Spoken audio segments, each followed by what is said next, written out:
Muy buenos días, buenas tardes y buenas noches. Para todos los que están viendo las diferentes páginas, mi nombre es Isaac Felipe Tarqui Chipana, estudiante de último año de la carrera Liderazgo Pastoral de la Facultad de Teología, Letras y Ciencias de la Universidad de Aquino, Bolivia. Bueno, en este momento el punto que vamos a tocar es el buen discípulo. Para comenzar este tema del buen discípulo, vamos a irnos rápidamente a la palabra del Señor. Dice en la Biblia en el capítulo 9, verso 23. Lucas capítulo 9, verso 23 dice de esta manera, vamos a leer en este momento. Y decía a todos, por supuesto Jesús el Maestro, si alguno quiere venir en pos de mí, niéguese a sí mismo, tome su cruz cada día y sígueme. Bueno, esa es la palabra para ser un buen discípulo. Ahora vamos a ver en diferentes puntos, prácticamente en 3 puntos. El primer punto que dice, niéguese a sí mismo. ¿Qué significa? De que apóstol Pablo decía, por ejemplo, yo ya no vivo, mas Cristo vive en mí. Estoy juntamente crucificado con Él. En este sentido, el buen discípulo es aquel que hace la voluntad del maestro. El discípulo quiere decir que es aquel seguidor de alguien, ¿ya? De alguien que le impacta, alguien que le incentiva, alguien que hace que desee ser seguido, ¿no? En este aspecto, el negarse es prácticamente morir a nuestros deseos, seguir a Él, tener su carácter, tener su amor, especialmente de nuestro Señor. Y ese es el buen discípulo. En la palabra de Dios dice, ¿por qué me dicen Señor, Señor? Y no hacen lo que yo les digo, no hacen mi voluntad. ¿Mm? Entonces, hermanos amados, yo creo que es tan importante de esto, de estar en la voluntad del Señor, de hacer lo que Él nos dice. El discípulo se capacita, entrena, ¿no? Renuncia a muchas cosas para seguir al Maestro, para seguir esas pisadas del Maestro que nos ha dejado como ejemplo de vida, ejemplo de persona y todo ello. Por lo tanto, ese es el primer punto de negarnos a nosotros mismos para seguir a Él. Punto número 2, dice, tome su cruz cada día. Tomar nuestra cruz prácticamente es, a veces pueden haber cosas importantes, ¿no? Cosas importantes, por ejemplo, los días domingos, los días de servicio, discipulado, etcétera. Pero nosotros no podemos tomar más importante que la obra del Señor. Pongamos un ejemplo de un partido de Mundial Bolivia con Alemania, por decir, ¿no? Una final del Mundial, imagínense, ¿no? Un domingo, pongamos 3 de la tarde, X hora, ¿no? Pero justo a esa hora nos toca servir, nos toca predicar, nos toca visitar, qué sé yo, como discípulo. Entonces, ¿qué decidimos? Ver el partido del Mundial, que es Bolivia, y un Mundial, un final de un Mundial. ¿Mm? Tenemos que dejar aquello que pareciera, por supuesto es bien, ¿quién no quisiera ver el partido mundial, final del Mundial? Pero nosotros, por amor del Señor, tenemos que dejar eso es tomar nuestra cruz, que algo sea como más importante, pero pese a eso lo sacrificamos, dejamos y nos dedicamos a dar mensaje, nos dedicamos a lo que el Señor nos ha mandado, ¿verdad? Entonces es tomar la cruz. A veces de pronto muchas personas nos jalan la lengua de repente, ¿no? Pero nosotros estamos muertos en la cruz. Cargar a Jesús, por ejemplo, le obligaron a cargar la cruz. Y antiguamente dice que a los malhechores le obligaban a cargar esa cruz. Y él llevó la cruz, la cargó esa cruz que eran nuestros pecados y todo lo demás, ¿no? Y por eso en Hebreos capítulo 12, si vemos un poquito, capítulo 12, verso 1, dice, rápidamente vamos a ver, dice así. Hebreos 12, verso 1 dice, por tanto, nosotros también, teniendo en derredor nuestra tan grande nube de testigos, despojémonos de todo peso y del pecado que nos asedia, y corramos con paciencia la carrera que tenemos por delante, puestos los ojos en Jesús, que es el autor y consumador de la fe, ¿no? El cual, por el gozo puesto delante de él, sufrió la cruz, menospreciando el oprobio, y se sentó a la diestra del reino de Dios. Ahí está. Ha sido menospreciado, ha sido flagelado, llevó la cruz, etc. En este aspecto, hermanos amados, el ser discípulo muchas veces puede ser, por supuesto, una bendición, dice la palabra. Pedro algún momento dijo, Maestro, yo he dejado mi casa, familia, hijos, hemos dejado. Ahora, ¿qué? ¿Qué recibiremos? Por supuesto, siempre la naturaleza del hombre, ¿no? Que si hace algo, siempre espera algo, ¿no? Por lo menos gracias. Es la naturaleza del hombre. Así que Pedro estaba en su naturaleza, y el Señor, ¿qué le dice? Todos aquellos que dejan padre, casa, hogar, familias, qué sé yo, sus posiciones, ¿no? Aquí van a recibir 100 veces más y por supuesto en el cielo la vida eterna. Bueno, eso es un punto. Pero por otro lado, también el Señor dice, ¿no? Un momento cuando dijeron los discípulos, Maestro, te vamos a seguir, queremos seguirte, etcétera, etcétera, donde vayas, etcétera. ¿Y qué dijo el Maestro? Las aves tienen su nido, la zorra tiene su guarida, pero el hombre no tiene dónde recostar la cabeza. ¿De quién estaba hablando? Por supuesto del Maestro, ¿no? El Maestro no tenía dónde recostar la cabeza. Él estaba dedicado completamente, dedicado en salvar vidas, en ayudar a la humanidad, en ayudar a los hombres, a los necesitados, ¿no? Y por eso el discípulo tiene que llevar esa cruz. Por supuesto, es sencillo la cruz de Cristo. Llevar, porque Él llevó la cruz más pesada. Ahora nosotros, ¿qué nos toca? Llevar nuestra cruz, por supuesto, con el Espíritu Santo, siempre es posible, ¿no? Entonces, ahora el siguiente punto. Dice, sígueme. Estamos en Lucas capítulo 9. Dice, toma su cruz cada día y sígame. Yo creo que esta parte también es muy esencial, en la parte de sígueme, de seguir a Cristo, porque hay dos puntos. Uno es el de servir y el de seguir. ¿Qué es más importante? Por supuesto, el servicio es necesario, importante, pero no más importante que seguir al Señor. Seguir a Él, ¿no? ¿Por qué? Hermanos amados, acá podemos ver por amor, ¿no? El discípulo tiene que ser por amor. Ya les decía hace rato, ¿no? Si algún momento hay bendición, gloria a Dios. Si algún momento hay que dormir en el piso de cemento, piso de tierra, gloria a Dios. El buen discípulo sabe estar en cada momento y donde el Señor convoca. Y para esto, sígueme. Vamos a un poquito, les voy a compartir en el libro de Colosenses, perdón. Y dice así la palabra del Señor.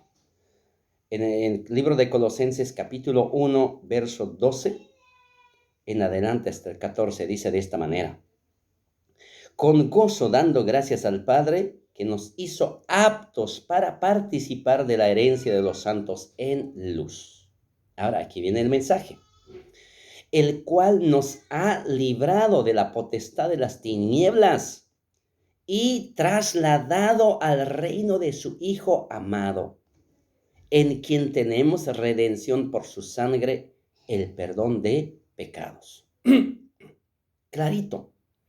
Ahí dice que Él nos ha librado de la potestad de las tinieblas. Número uno, cuando uno sabe, cuando uno conoce al Maestro, sabe quién es al que le está siguiendo, realmente cuando sabe la obra que ha hecho, ¿no? Y comprende, y aquí podemos entender la justicia de Dios, ¿no? Nuestra justicia. Aquí dice, bueno, por supuesto, la justicia. Dios ha hecho justicia al Padre. ¿Con quién? Con el Hijo. ¿Qué hizo?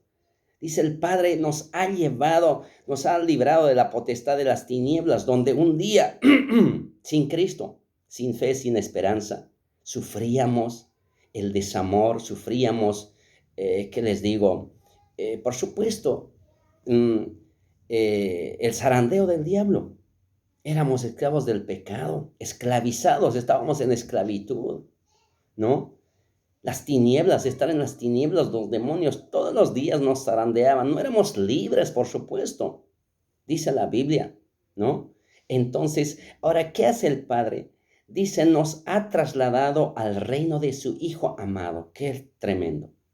Jesús vino y donde estábamos nosotros sufriendo, sufriendo en pecado, en esclavitud, Él vino y ocupó nuestro lugar. Nuestro lugar ocupó y nos trasladó a su reino. Por eso dice en otra parte de la palabra que nos ha hecho sentar en lugares celestiales juntamente con Él. O sea, Él ocupó nuestro lugar, lo que nosotros deberíamos pagar, sufrir, etcétera, etcétera. Él ocupó, nos sacó del lugar y nos puso en el lugar en su reino, ¿no? Y Él en nuestro lugar ha sufrido todo el descargo del sufrimiento ahí en la cruz. Hermanos amados, pagó un alto precio. Realmente Él ocupó mi lugar donde yo debería estar pasando eso en la cruz del sufrimiento, etcétera, etcétera. Él lo hizo. Y por eso cuando uno entiende realmente qué es lo que el Maestro hizo, qué es lo que Jesucristo hizo, entonces uno le sigue porque le ama, porque Él nos amó primero, Él dio su vida primero. Y el discípulo cuando conoce, aquí el punto clave también es conocerle. Conocer a Dios quién es. Yo conozco al Maestro, Él dio su vida, Él me amó, Él me dio todo, Él me liberó, etcétera, etcétera, me dio una vida hermosa, me dio libertad, etcétera, me dio vida eterna. ¿Y cómo no le voy a servir? ¿No? ¿Cómo no le voy a seguir? Por eso acá dice que nos trasladó de la potestad de las tinieblas y nos ha llevado al reino de su Hijo amado. Ahí entendemos realmente el tercer punto, ¿no? ¿Por qué seguimos? ¿Por qué seguir al Señor dejando comodidades? Por supuesto, como los discípulos, hemos dejado muchas cosas, ¿no? Entonces, pero lo más lindo es la recompensa, es maravilloso. Solo Él puede darnos paz, Él nos puede dar una nueva vida, etcétera, etcétera. Y como ejemplo, una pequeña historia, ¿no? Comentar, un día estaban paseando, ¿no? Un cerdito y una gallina. Y se encontraron los dos y hablaron y acordaron hacer un sándwich, ¿ya? ¿Un sándwich de qué? De mortadela y huevo. Qué buenísimo. Ahora, primero, la gallina tenía que poner algo. ¿Qué tenía que poner? Tenía que poner huevo. Mientras el cerdito, ¿qué tenía que poner? Tenía que poner carne, ¿ya? Ahora, ¿qué? La gallina dice, claro que sí, ya hacemos, perfecto, ya. Y la gallina pone huevito. Y después de poner huevo, ¿qué hace? Se va, ¿no? Se va tranquilamente. Eso significa ser solamente involucrarse, ser simpatizante, o sea, no estar realmente, ¿cómo les digo? A ver, inmerso en el tema. Mientras que el cerdito, ¿qué tenía que hacer para dar carne? Tenía que dar su vida, ¿no? Tenía que morir para dar su carne. Entonces, eso significa que realmente el cerdito era de compromiso, comprometido. ¿Mm? Entonces, ¿por qué? Esto no es invento, todos conocemos y sabemos en Bolivia, nuestra querida Bolivia, por ejemplo, porque hay muchas veces madres solteras, ¿no? Por falta de compromiso. Que no hay un hombre de compromiso, diga, fiel a la causa y diga, bueno, yo soy responsable y voy a asumir todo, etcétera, etcétera. ¿No? Como la gallina puso el huevito y ya se fue. Mientras que el cerdito tenía que dar su vida. En este aspecto, para nosotros, el buen discípulo como el maestro es aquel que sigue al maestro, es aquel que hace la voluntad del maestro, es aquel que pese a peligrar su vida, ahí está. Ahí está el ejemplo de los apóstoles, ¿no? De los 12 apóstoles, solo uno murió por muerte natural, el resto han sido mártires, héroes. Dieron su vida. ¿Por qué? Porque caminaron con el maestro, aprendieron del maestro. Por eso es importante estas enseñanzas, por supuesto, eh, las enseñanzas que recibimos también, por ejemplo, en Udabol, ¿no? Y eso nos ayuda muchísimo para realmente tomar una responsabilidad, bueno, las prácticas que se nos da, etcétera, etcétera, nos imparte y nosotros ansiosos esperamos, ansiosos, atentos aprendemos. Un día estaban Marta y María para terminar a los pies de Cristo. Y Marta, por supuesto, preparando alguna comida para el Señor, ocupadita, ¿no? María estaba sentada a los pies del Señor. Y cuando Marta dice, Maestro, ¿no te molesta que mi hermana no me ayude? Dile, por favor, que me ayude en los quehaceres, hay que preparar comida, etcétera, etcétera. No estaba mal. Era para el maestro, ¿no? Pero había algo más importante que eso. Aprender, discipularse, ser instruido, ser mentoreado, que era el de estar a los pies del Señor. Por eso el maestro le dice, ay Marta, pero Marta, Marta, Marta, afanada y turbada. Más a María le dijo, sabes que esta mujer ha elegido lo primero, lo más importante, y eso no se le será quitado. ¿No? De escuchar mi palabra, de escuchar su palabra del maestro, de aprender cada detalle, cada aspecto, cada punto, cómo hablaba, cómo caminaba, cómo pensaba, cómo amaba, etcétera, etcétera. Ese es el buen discípulo para enseñar, porque en algún momento es maestro. Un discípulo va a llegar a ser maestro y en su momento tiene que impartir, tiene que enseñar, tiene que adoctrinar, tiene que mentorear. Por eso debemos nosotros, como discípulos, buenos discípulos, primeramente negarnos a nuestras posiciones, comodidades y todo lo demás. Número 2, tomar nuestra cruz y seguir todos los días muriendo en la cruz y seguir al Señor. Seguir hasta cuándo, hasta que Él nos dé vida. Y formar discípulos. En la última gran comisión, por ejemplo, Jesús les encomendó, no fue a toda la multitud, solamente fue a los discípulos a los que les dijo, ¿no? Ir y hacer discípulos, eso es la palabra, hagan discípulos, ¿no? No llenar iglesia, no llenar un montón de gente, claro, no está mal, está bien, pero más allá es formar discípulos con el mismo pensamiento del Señor, con la misma idea, con los mismos pasos, con las mismas palabras, etcétera, etcétera. Ser como Cristo, tener el carácter de Cristo. ¿Para qué? Para que algún momento que venga el problema, pues nosotros no nos rindamos y vamos a dejar caer tal vez, pero levantarnos como Jesucristo, como sus discípulos dieron sus vidas por el Maestro. Bueno, Dios les bendiga mucho. Ha sido un gusto compartir con ustedes y bendiciones, paz de Dios, Bolivia.